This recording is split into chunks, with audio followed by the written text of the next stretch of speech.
Lá no versículo de número 4, e com Jesus propondo uma parábola, perdão, não é o capítulo 18, é o capítulo 8, eu estou aqui abrindo o capítulo 18, falei, não é, Lucas capítulo 8, a partir do verso de número 4, e nós lemos até o versículo de número 21 ao longo da liturgia.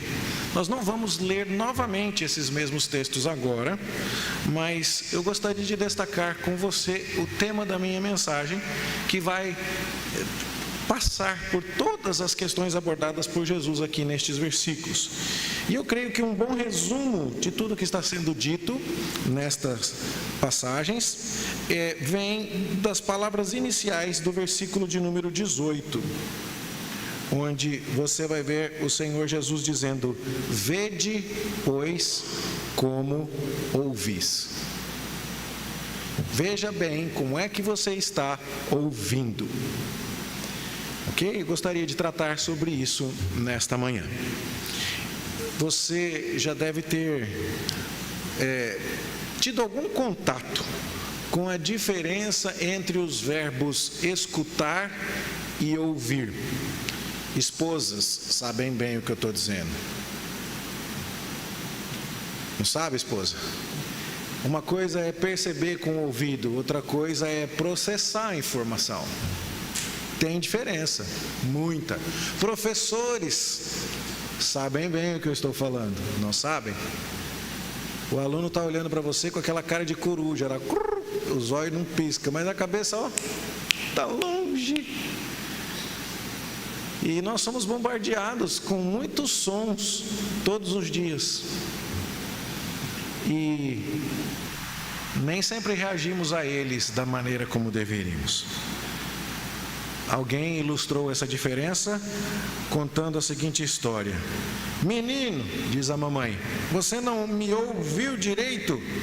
E ele diz: ouvi sim, eu só não escutei o que a senhora disse. São duas coisas realmente bem diferentes. Ouvir refere-se aos sentidos da audição. A pessoa ouve, mas pode não interpretar a comunicação. Escutar requer mais do que ouvir. Quando a gente está lendo o verbo ouvir aqui na nossa Bíblia, está mais no sentido de escutar, de dar ouvidos, de atender, de responder, de reagir ao que foi dito, e não meramente de perceber com o ouvido. Você já ouviu algum crente, alguma pessoa que senta no banco da igreja domingo após domingo, por anos a fio, escuta o sermão com atenção, de vez em quando faz comentários, elogia a lição daquele domingo, e quando você vai ver a vida daquela pessoa, não mudou nada esse tempo todinho? É porque ela pode estar percebendo com o aparelho auditivo, mas não está reagindo e atendendo a mensagem comunicada da palavra de Deus. Nós precisamos ver bem como é que nós vamos ouvir. Vamos escutar o recado de Deus? Vamos responder ao recado de Deus? Conta-se do pastor que pregava um mesmo sermão todos os domingos na igreja. Chegava num domingo, ele falava sobre aquele assunto. No domingo que vem, sobre aquele assunto de novo. No outro domingo, sobre aquele assunto. E não era que nem a gente faz aqui não, sobre o livro de Gênesis, mas vai trocando de capítulo. Era o mesmo versículo, o mesmo sermão, o mesmo tudo. E alguém falou assim: pastor, você não vai trocar o sermão? Ele falou: não, enquanto vocês não obedecerem, eu tenho que ficar nele. Enquanto vocês não mudarem, eu preciso continuar falando a mesma coisa. E nós precisamos nos perguntar, meus irmãos, como é a nossa vida enquanto ouvintes da palavra de Deus? E eu gostaria de destacar então algumas lições para que sejamos bons ouvintes da palavra de Deus. Como eu e você devemos ouvir a palavra de Deus a partir destes versos que lemos aqui do capítulo 8 do Evangelho de Lucas. A primeira lição que eu gostaria de tirar aqui com você é que nós devemos ouvir com imparcialidade. O que quer dizer isso? Quer dizer que nós devemos prestar atenção ao que está sendo dito, independentemente de quem é que esteja dizendo. Ouça com imparcialidade. A mensagem é muito mais importante do que o mensageiro. Muitas e muitas vezes a gente vê mensageiros tropeçando. E há muita gente que se escandaliza quando um determinado pastor cai num pecado grave. E eu não estou dizendo que isso deve ser visto com naturalidade. Claro que não. Isso é triste. Isso não deveria acontecer, mas somos pecadores. Mas a questão é que o que está sendo dito a você precisa ser mais importante do que quem é que está falando. Vira e mexe, a gente, quando não quer ouvir, quando a gente não gosta do que está sendo dito a nós, porque o que nos está sendo dito é verdadeiro e doloroso, a gente parte para o ataque. E a gente não ataca o discurso, a gente não ataca as palavras, a gente ataca a pessoa, a gente ataca o mensageiro. Vamos ao exemplo? A esposa diz assim: meu bem, você está com mau hálito de novo. Lá vem você com essas frescuras de novo. Que mulher insuportável, não aguento tudo, nada do que eu faço está bom. Agora até o meu hálito está com defeito. Note, a resposta desse marido não teve nada a ver com o hálito dele. Ele partiu para o ataque. Ele foi naquilo que na filosofia e na arte dos debates é conhecido como argumento ad hominem, contra o homem. É aquela ideia de ataque o mensageiro. E às vezes a gente confunde as coisas mesmo. Por que ninguém gosta de dar notícia ruim? Porque às vezes a pessoa tem a tendência de descontar a raiva no mensageiro. Você já viu alguém dizendo: por favor, eu não tenho nada a ver com isso, eu sou só o mensageiro, não fica bravo comigo? Então é importante ouvirmos com imparcialidade, porque normalmente nós temos preconceitos. Tal pessoa não vai falar nada para mim, justo ele? Olha lá o que ele fez. Tal pessoa, não, tudo pecador. E sabe o que acontece com isso? Acontece aquilo que uma pessoa anônima já disse: um preconceito é um grande poupador de tempo. Ele te capacita a formar opiniões, sem se importar com a verificação dos fatos. Você já bloqueia, já cancela a pessoa. E nós sabemos bem o que é isso na nossa era digital, na nossa era onde você silencia alguém, você impede alguém de visualizar o seu perfil, você impede alguém de enviar mensagens para você. E o que isso tem a ver com o nosso texto aqui? Bom, tem a ver com o fato de que Jesus está conversando e está falando os seus ensinamentos diante de pessoas que se opõem a ele. Os fariseus, os líderes religiosos do povo judeu na época de Jesus, eram pessoas que não estavam interessadas em ouvir Jesus. Note, o Filho de Deus estava entre eles, mas Jesus era descendente de um carpinteiro segundo a carne. Seu pai humano, José, era um homem humilde. E embora Jesus soubesse escrever e ler, nós sabemos que ele leu as palavras do profeta Isaías na sinagoga, nós sabemos que ele escreveu com o dedo no chão no episódio da mulher adúltera, e a Bíblia não nos conta como foi que Jesus aprendeu a ler e escrever. Esse era um conhecimento de poucas pessoas naquela época. Mas Jesus era escolarizado, Jesus era culto. Aos 12 anos de idade ele estava debatendo com os mestres da lei no templo.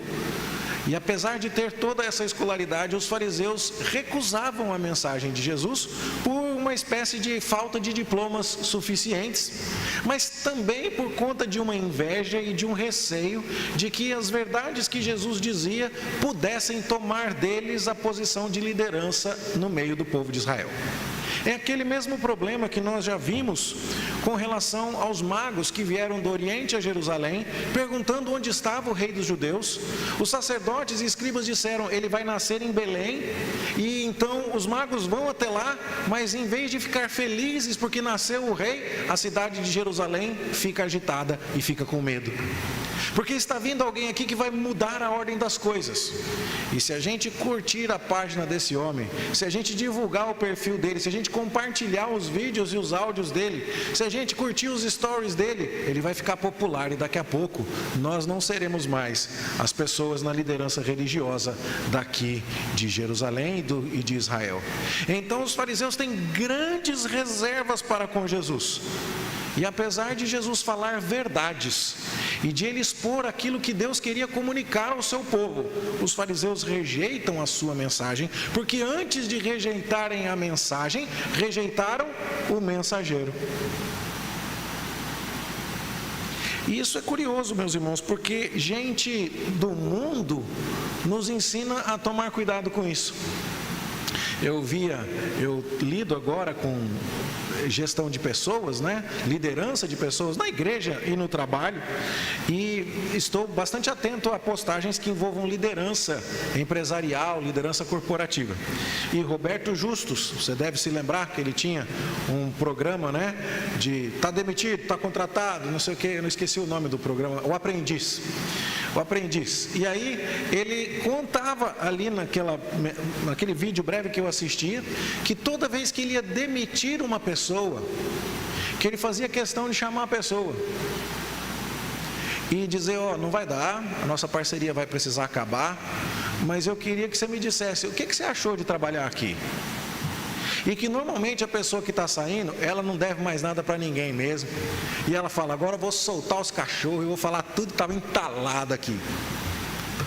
E ele dizia que ele aprendia muito sobre os cantos escuros da sua empresa, sobre os problemas que ninguém teria coragem de contar enquanto trabalhava lá, mas as pessoas falavam para ele. E que normalmente nós temos a tendência de rejeitar ou de desprezar essa opinião. Por quê? Não, esse cara não vale nada, por isso mesmo que já estamos mandando embora, eu não quero escutar o que ele tem a dizer. Note, eu não estou dizendo que em qualquer lugar você vai encontrar a verdade. Não. Mas nós precisamos tomar cuidado, porque às vezes, em função de um bloqueio, uma reserva, uma antipatia, porque como pecadores que somos, nós temos isso. A gente gosta mais do cabelo do fulano do que do cicrano, o trejeito da fulana, o sapato da beltrana. A gente tem afinidades maiores com umas pessoas do que com outras. O vocabulário, o jeito de ser, não, ele fala muito como paulista, eu não gosto, eu gosto do sotaque de Pernambuco, que é o mais bonito do Brasil. E aí com isso você tem mais abertura para um, mais fechamento para outro. E isso é importante. Nós precisamos estar dispostos a ouvir a verdade onde quer que ela esteja. E por terem rejeitado a pessoa do Senhor Jesus, os fariseus agora estavam rejeitando a sua mensagem. O exemplo mais próximo disso que eu estou dizendo a você está no capítulo 7, dos versos 36 a 50, exatamente a história que antecede a abertura do capítulo 8, onde você tem ali uma pecadora que ungiu os pés de Jesus. Jesus foi à casa de um fariseu e, chegando lá, aquele fariseu não deu a ele o tratamento adequado que se deveria dar a um visitante. Normalmente, quando você recebia uma pessoa na sua casa naquela época, já que todo mundo andava de sandália aberta e as ruas não eram asfaltadas, então tinha muito pó, você oferecia àquela pessoa uma bacia para que lavasse os seus pés e lavasse as suas mãos. E o cumprimento cordial para um visitante era recebê-lo com um ósculo, um beijo na face. E aí então aquele fariseu recebeu Jesus, afinal de contas Jesus estava crescendo em popularidade e ele queria parecer alguém antenado com as tendências religiosas da sua época, mas ele não tinha grande consideração pelo mestre. E isso fica claro quando ele não apenas deixa de cumprimentar Jesus com o beijo, e deixa também de oferecer a Jesus uma bacia para que Jesus se lavasse. E então entra uma mulher pecadora, uma prostituta, que na maneira como as pessoas se deitavam à mesa para comer, tornava essa situação possível. Jesus comia deitado, como as pessoas o faziam na época, então seus pés ficavam para o lado de trás, e aquela mulher vai até lá e lava os pés de Jesus com as lágrimas e enxuga os pés de Jesus com os cabelos e beija os pés de Jesus. E aí então fica claro que aquela mulher estava muito mais propensa e muito mais receptiva ao mestre, clamando por perdão, do que o próprio fariseu que hospedava o Senhor Jesus. E essa diferença de opiniões criava a distância que impedia os fariseus de ouvirem a palavra de Deus. O versículo de número 10 do capítulo 8, ele é bastante severo nesse ponto. Jesus explica a parábola e diz assim: a vós outros é dado conhecer os mistérios do reino de Deus. Aos demais fala-se por parábolas, para que vendo não vejam e ouvindo não entendam. Você já parou para pensar nisso? Jesus codificou os seus ensinamentos, encriptou os dados. Pensa, de tal forma que a mensagem só fosse recebida por aqueles que primeiro criam no mensageiro. Lembra de Jesus falando no Evangelho de João: vocês não creem porque vocês não são das minhas ovelhas. As minhas ovelhas ouvem a minha voz, eu as conheço, elas me seguem. Então é importante que recebamos o Senhor Jesus e recebamos tudo o que Ele tem a nos dizer com imparcialidade. Nós lutamos contra isso a vida toda. E talvez você possa contar alguma história parecida. A mais famosa que aconteceu comigo foi que a minha mãe dizia o tempo inteiro que eu precisava comer couve e brócolis. E eu falava: isso aí é conversa dela. E aí um dia, na terceira série, na escola municipal Valdemar Ramos, lá em São José dos Campos, a professora Valdiceia, cheirosa, bonita, abriu o livro de estudos sociais, aquele que era grandão assim, que a gente abria, ele enchia a carteira inteira, e tinha uma página colorida lá falando do valor dos alimentos. E aí então, o que eu fiz? Cheguei em casa e falei: mãe, a senhora pode cozinhar couve? Você consegue imaginar o quase princípio de infarto que deu nela? Ah, professora, você ouve, né, peste? Você consegue entender? E depois, quando a gente começa a namorar e fazer umas coisas que a mãe mandava fazer e não fazia, mas quando a namorada manda, a gente vai lá e faz também, não é assim? Que coisa! Eu não estou com isso desprezando de forma alguma o elemento afetivo do aprendizado. A gente sabe disso. Estava participando dos treinamentos da semana pedagógica lá na escola e escutando histórias sobre a inclusão, por exemplo, de meninos autistas que tem um hiperfoco. Eu estou aprendendo essas coisas lá. E aí o menino gosta do Mickey, e tudo que tem de Mickey ele presta atenção, ele fica doido ali.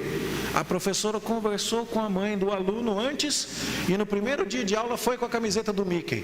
Pronto, melhor ano da escola do menino, porque ele criou vínculos afetivos. Que coisa boa! Eu não estou dizendo que isso não deva acontecer e que a gente não deva se esforçar para em tudo sermos o mais agradável possível a todos. Claro que não. Se eu souber que a igreja, por exemplo, não gosta de gravata azul, eu vou trocar a cor da gravata, não vai me custar nada. Mas a questão é outra, é que eu e você precisamos aprender a ouvir a verdade onde quer que ela estiver. Você já parou para pensar que na Bíblia tem coisas do tipo... os judeus estão tramando para matar Jesus. E aí então alguém chega e fala assim: mas tem que matar mesmo? E lá no Evangelho de João nós vemos o sumo sacerdote dizendo assim: é melhor que morra um do que pereça a nação inteira. E aí o evangelista João, discípulo de Jesus, disse: você escutou o que esse cara falou? E ele estava certo, era melhor morrer mesmo só um do que perecer todo mundo. A verdade estava na boca do ímpio que queria assassinar Jesus. Ele nem tinha percebido isso. Nós precisamos ter um compromisso com a verdade e nós precisamos ouvir com imparcialidade, sem preconceito. Tome cuidado com isso. Será que você já fechou o coração para alguém que é boca de Deus na sua vida, e por birra mesmo, preconceito, cisma, usando a palavra goiana, por ser custoso, custosa, você está dizendo, não vou fazer, eu sei que é certo, mas agora também não faço. Não é assim que nós devemos ouvir a palavra de Deus. Nós devemos ouvir com imparcialidade. Segunda lição aqui do texto. Nós também precisamos ouvir com prioridade. A palavra de Deus é urgente.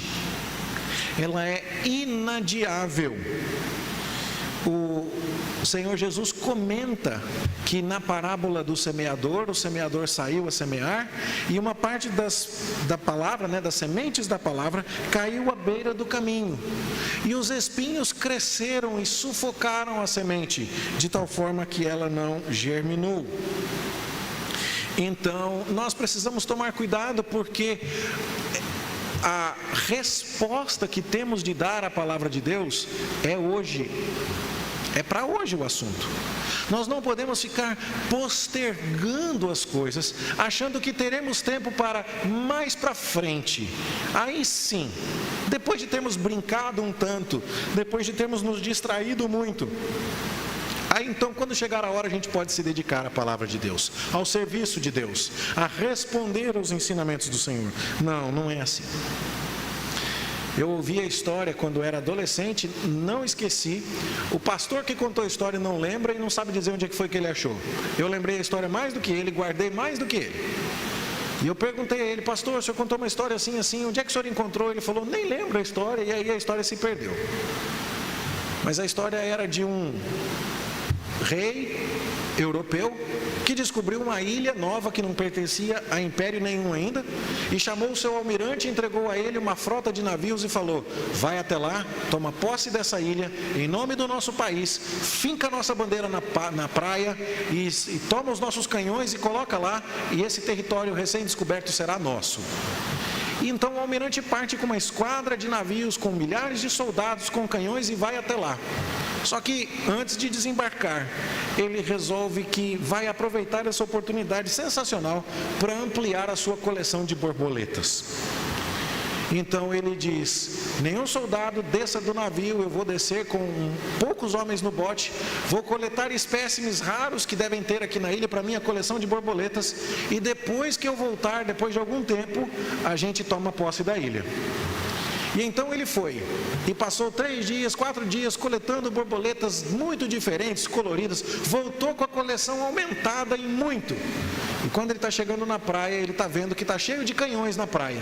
E ele já começa a ficar irritado, dizendo, o que os meus soldados fizeram? Desobedeceram minha ordem. Mas aí ele se aproxima um pouco mais e percebe que são canhões de outro país, que são soldados de outro exército. Porque enquanto ele devia estar tomando posse da ilha, ele foi caçar borboleta. Será que você está caçando borboleta na vida? Será que você é da pessoa que está dizendo assim, não, isso aí que o senhor está falando é ótimo. Quando eu já estiver aposentado, é isso aí que eu pretendo fazer mesmo. Mas é que agora, sabe como é que é, né? Tem que curtir, tem que... Será que é assim que a gente vive, pensando que pode servir a Deus amanhã? Você conhece alguém que prorroga as coisas e acaba nunca fazendo? Eu cortava cabelo numa barbearia que tinha uma plaquinha dizendo assim, fiado só amanhã. Aí quando você voltava lá no dia seguinte, o fiado era para amanhã de novo. E nós precisamos ouvir a palavra de Deus com prioridade. O escritor A.W. Tozer diz assim, a ideia de que este mundo é um parque de diversões e não um campo de batalha tem sido hoje aceita na prática pela vasta maioria de cristãos fundamentalistas. Nós vamos ter daqui a pouquinho uma aula na escola dominical sobre a vida do apóstolo Paulo. Eu escolhi esse tema para a nossa aula nas conversas que tive esta semana com os irmãos que eu tive a oportunidade de visitar. E todo mundo que eu visitava essa semana, parte da conversa era assim, a vida é difícil, né, pastor? Não é brinquedo, não é fácil não. E como é que faz? Onde é que está escrito na Bíblia que o bom é aqui? Onde é que está escrito na Bíblia que o lugar de descansar é em Pirinópolis? Não, em Caldas, é na Nova Jerusalém, o descanso está lá. É lá que a gente vai encontrar o nosso descanso. Ah, o pastor pregou contra as férias hoje. Não é isso que eu falei não, você está me entendendo muito bem. Mas a ideia de que nós teremos embates, sacrifícios, lutas aqui e agora, e que é hora de abraçar a palavra de Deus com urgência e prioridade, e não ficarmos distraídos e, meio que bêbados de prazeres transitórios, de coisas deste mundo. Isso precisa tomar o nosso coração, porque a parábola do semeador que nós lemos e que foi explicada pelo próprio Senhor Jesus, aliás, é a única parábola que Jesus explicou nos detalhes, para ter certeza que você entendeu. Escuta bem, você vai receber a semente da palavra de Deus. Não deixe o espinho crescer em volta. Não deixe que as outras coisas tomem o lugar daquilo que é essencial na sua vida. Isso precisa ser lembrado por nós. No versículo 7, nós vemos o Senhor Jesus dizendo aqui que outra caiu no meio dos espinhos, e estes, ao crescerem com ela, a sufocaram. Note, as coisas que nos impedem de ouvir a palavra de Deus não crescem à parte, elas crescem junto. E tratando desse assunto, o escritor C.S. Lewis, num livro muito interessante que eu recomendo a você que leia, e se chama Cartas de um Diabo ao Seu Aprendiz, ele diz assim, Cartas de um Diabo ao Seu Aprendiz é um livro que trata de um diabão mestre treinando um diabinho estagiário. Certo? É o tio que treina o sobrinho, o demônio, a como infernizar a vida dos crentes. E aí um dia o demôniozinho chega e fala: tio, eu consegui, tio, eu convenci os crentes a não ir para a igreja. Aí o tio fala assim: faz isso não, menino. Como não, tio? Eles não estão indo mais para a igreja. Ele fala assim: não, se você falar para eles não irem à igreja, eles não irão. Mas aí eles vão ficar em casa sem fazer nada. Logo, logo eles vão perceber que estão jogando o tempo fora. E então eles vão para a igreja de volta. Você não tem que tirar a igreja, você tem que colocar outras coisas. Você tem que falar para eles que tudo bem ir para a igreja, mas que afinal de contas eles precisam ter uma vida que precisa aprender a jogar tênis. E se só tiver aula de tênis no domingo às 9 horas da manhã, aí fazer o quê, né? Você diz para eles que eles têm que ir para a igreja, mas não pode ir para a igreja com qualquer calça, tem que comprar uma calça bonita. E se para comprar essa calça bonita tiver que fazer hora extra e trabalhar sábado até meia-noite e está cansado demais para ir na igreja no domingo, aí fazer o quê, né? Então a receita do diabinho não é tira, a receita do diabinho é coloca, acrescenta. E sabe o que a gente faz com a vida da gente? A gente vai colocando coisas, quando na verdade pouca coisa nos é necessária, na verdade uma só. E foi quem que escolheu a melhor parte? Foi a Marta. E ela estava aos pés de Jesus, ouvindo a sua palavra. John Piper conta, e essa frase já tem mais de 10 anos, que no dia do juízo final, Deus vai abrir o Facebook. E Ele vai contabilizar as suas horas online. E vai dizer assim: quer dizer que você acha que foi falta de tempo? Não deu tempo, pastor. Mas por quê? Quantas horas você passou online essa semana? O relatório do seu telefone te assusta? Será que nós estamos ouvindo a palavra de Deus com essa prioridade, ou estamos na prática caçando borboletas? Ouça a palavra de Deus com imparcialidade. Ouça a palavra de Deus com prioridade. E por último, ouça a palavra de Deus com produtividade. Produtividade quer dizer ouvir e praticar. Ninguém deve se esquecer. Quem cantou essa música na IBF, na classe Cordeirinhos de Jesus, em 1972? Levanta a mão. Ninguém deve se esquecer do que Deus na Bíblia diz, mas ouvir e obedecer para sempre ser feliz. Ouvir e obedecer. Escutar, praticar. produzir. A semente que produziu a 60, a 100 por um, é daqueles irmãos que ouvem a palavra de Deus e praticam. A boa terra frutifica com perseverança. É o que nos diz o versículo 15 do Evangelho de Lucas, capítulo 8. É engano pensar que somos uma boa terra se não produzimos bons frutos. É pelo fruto que você conhece a árvore, pelo fruto você conhece a pessoa. E assim, nós não podemos ser pessoas que contêm muita informação e pouca prática e pouca ação. É curioso porque até mesmo o estudo pode ser um caminho de fuga.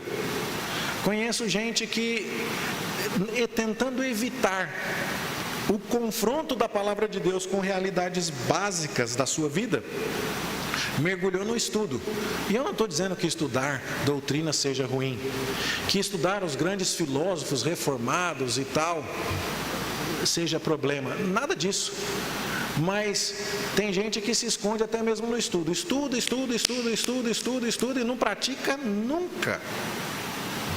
Então, assim como o semeador não semeia só por diversão, mas espera colher, assim também ninguém acende uma candeia para colocar embaixo da cama. Tudo bem, né? Tem aquelas histórias. Qual que é a semelhança do bule com o pinico, né? É que os dois guardam embaixo da cama. Ah, você guarda o bule embaixo da cama? O bule é meu, eu guardo onde eu quiser. Ah, tem aquela história, né? Mas ninguém acende uma vela para colocar embaixo da cama, porque a cama vai tampar a luz da vela, vai pegar fogo na cama. A vela você acende para brilhar. Quando Deus pregou a palavra dele para você, ele pregou para frutificar. Então o que acontece? O semeador não jogou a semente para vê-la sendo sufocada pelos espinhos, para vê-la cair entre pedras e ser esquecida. Ele semeou para vê-la frutificar. Então, nenhuma planta vai crescer apenas embutida no solo, né? Mas assim também ninguém deve pensar que a palavra possa produzir resultados secretos na vida de alguém. A semente que vai produzir pode até ser um tubérculo, uma beterraba, uma mandioca, uma batata. Cresce para baixo, mas cresce para cima. Quando a palavra de Deus frutifica na sua vida, ela não produz resultados secretos. Eu é que sei, pastor, como foi que essa palavra tocou meu coração profundamente. Mas todo mundo que está olhando lá de fora não está vendo mudança nenhuma? Como é que é isso? Né? Então, o sentido inicial desse versículo aqui parece ter sido o de que os mistérios do ministério de Jesus seriam esclarecidos depois. Mas Lucas, com o arranjo desse material, quando ele fala não há nada que tenha sido oculto que não venha a ser revelado, a ideia de que Jesus pregou e falou aos seus discípulos e depois toda a sua verdade seria divulgada no mundo inteiro, essa é uma condição, né, que nós devemos considerar ao interpretar esse texto. Mas quando Lucas arranja as coisas aqui, o que ele está nos dizendo é: se a semente da palavra foi realmente oculta no seu coração, ela vai se manifestar. Se você realmente ouviu a palavra, você vai produzir. É por isso que a explicação do versículo 18, melhor dizendo, se encaixa bem. Quem tem frutos receberá recompensa. Quem acha que tem, quem julga ter algum fruto escondido, vai ficar sem nada. Quem tem, vai ser acrescentado. Quem não tem, até o que pensa que tem, vai ser tirado. Então é preciso ouvir e praticar. E Jesus, inclusive, diz que quem ouve e pratica é que é da sua família. Maria e os irmãos de Jesus estavam lá querendo falar com Jesus e havia muita gente ali do lado e alguém traz o recado: olha, tua mãe e os teus irmãos estão lá fora. Ele fala assim: quem que é minha mãe? Quem são meus irmãos? São os que ouvem a palavra de Deus e a praticam.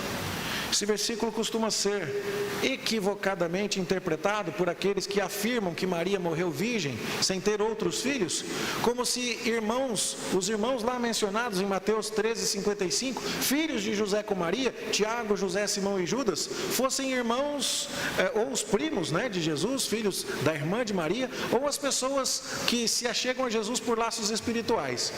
Mas não dá para pensar nisso não, era a mãe dele com os irmãos de carne dele mesmo, porque a mãe nunca é espiritual nesse sentido. a mãe de Maria, está lá do lado de fora, falando assim: meu filho, a gente quer falar com você. Eles assim: quem tem laço de familiaridade comigo é quem escuta a minha palavra e pratica. John Blanchard diz assim: uma pessoa infrutífera não é um cristão que falhou, mas é um falso cristão. Em outras palavras, alguém que nunca foi cristão. Porque se você ouve a palavra e não pratica, você não é irmão de Jesus, você não é parente de Jesus, ele não tem nada a ver com você, e ele vai dizer no dia do juízo: afastai-vos de mim, vocês que praticam a iniquidade. Então nós precisamos ouvir a palavra do Senhor. Não adianta só vir à igreja. Você conhece gente que malha indo para a academia? Compra a roupa bacana, compra a garrafinha, né? Baixa a playlist do Spotify, entendeu? Toma o pré-treino e tal. E agora estou entendendo disso que o Davi está fazendo academia lá, estou vendo como é que é todo o ritual. Mas chega lá na academia e não faz nada. Muda o shape de alguém isso? E a resposta é claro que não. Se fazer matrícula na academia emagrecesse, o que tinha de gente magra nesse mundo não está escrito. Mas não adianta. Tem que praticar. Tem que praticar.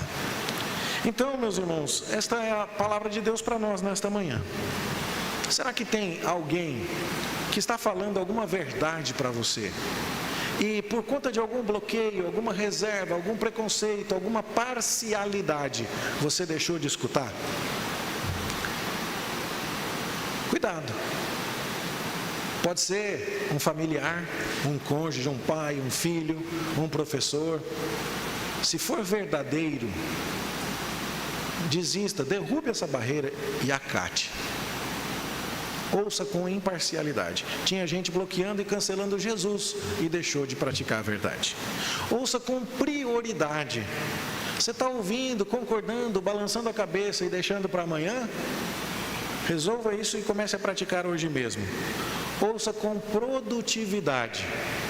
O que conta não é o quanto você sabe, mas é o quanto você pratica. Tem muita gente carregada de conhecimento indo para o inferno.